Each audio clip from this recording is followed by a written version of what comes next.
Good evening, this is the Oscar Expert here with Brother Bro, and it's time to review A Real Pain, directed by Jesse Eisenberg. This film is about two cousins who go on a tour of Poland to learn about Jewish history around World War II, of course the Holocaust, and then they cap off the tour by going to their deceased Holocaust surviving grandmother's home. This is Jesse Eisenberg's second film as a director, and a lot of people shat on his first one, less are shitting on this one. But honestly, I was a defender of his first film. I thought that he presented two very strong-willed, unlikable, but somewhat understandable or relatable characters. And I think those strengths really carry over to this movie, in which the conflict between Jesse Eisenberg and Kieran Culkin, the differences in the way that they collide is really interesting and quite electrifying. And I was able to see bits of myself in both these characters, or in the envy that one has for the other. I think these two actors are playing to their strengths here. Jesse Eisenberg's character is kind of awkward, more introverted and reserved, very nervous.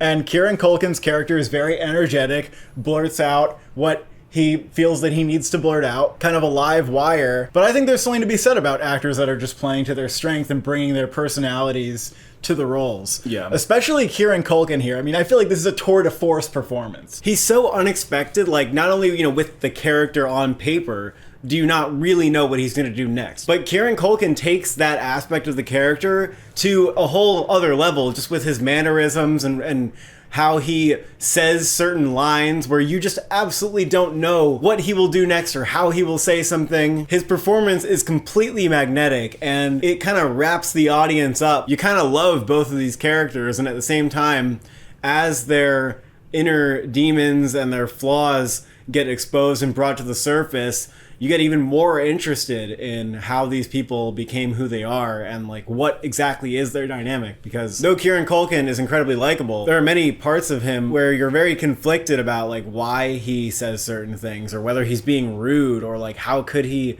interrupt and how could he say that. And then in those moments you almost want to like cuddle over to Jesse Eisenberg, who's like the voice of reason. In this way, the two characters feel very much like kind of a yin and yang, like they're two parts of the same whole. Jesse Eisenberg's character gives this amazing monologue towards the end of the film about his deeper relationship with Kieran Culkin's character. It was magnificent. Like that moment in the film is one of the most memorable of the year. It really brought me to tears because this monologue felt so personal and so lived in. Like it felt like Jesse Eisenberg as a writer had to, understand or experience somebody like that, because how the hell did he come up with this monologue, and how did he dive that deep into these characters to make us feel like the complexity of that relationship and believe it. And it felt like he was really speaking to me in a way, because I feel like, I can imagine who in my life is kind of like this person. And those are a lot of my feelings about people who I've experienced who are like that. So this film struck me in a really unexpected way, because this film is very much like a breezy comedy in many of its moments. Yeah, one of my favorite parts of this movie was how I felt so simultaneously like deeply frustrated and annoyed with Kieran Culkin's character. And I could see what was so lovable and amazing about him at the same time. That the movie was able to capture that great spectrum of what is frustrating and lovable about a person. That's just what makes a character come alive on screen to me. That's just great cinema. Hanging out with these two, could have done it for 4 hours. And the characters' perspectives on life, one who says everything that they feel and like needs to get it out, and the other who finds stability and comfort in a very rational way by keeping it in. These characters represent different ways in which people are dealing with their trauma. And in a movie that's about them exploring generational trauma as Jewish people who has family in the Holocaust. And I love how effortlessly the movie makes these characters kind of represent something, but they always feel so human. It seemed to touch some members of the audience very deeply, some Jewish members of the audience, and that was evident during the Q&A. I think this film will resonate really deeply with people who have ancestors who were victimized in the Holocaust, but it does so without being preachy. It's very uninvasive in the way that it does it. The film is super funny throughout.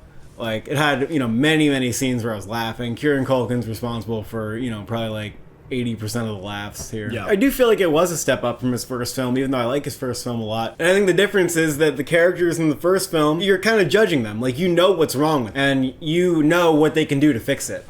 Whereas here, even when you see what's wrong with characters, you don't know what they can do to fix it. You don't have the wisdom they don't have. It's much easier to condemn the characters in his first film than this one. I think that's like the huge difference. Jesse Eisenberg learning that lesson early on in his screenwriting, like, I think from here out, the movies will probably be more like this level of great and this level of well received. Plenty of actors try their hand at directing and writing, and it's okay.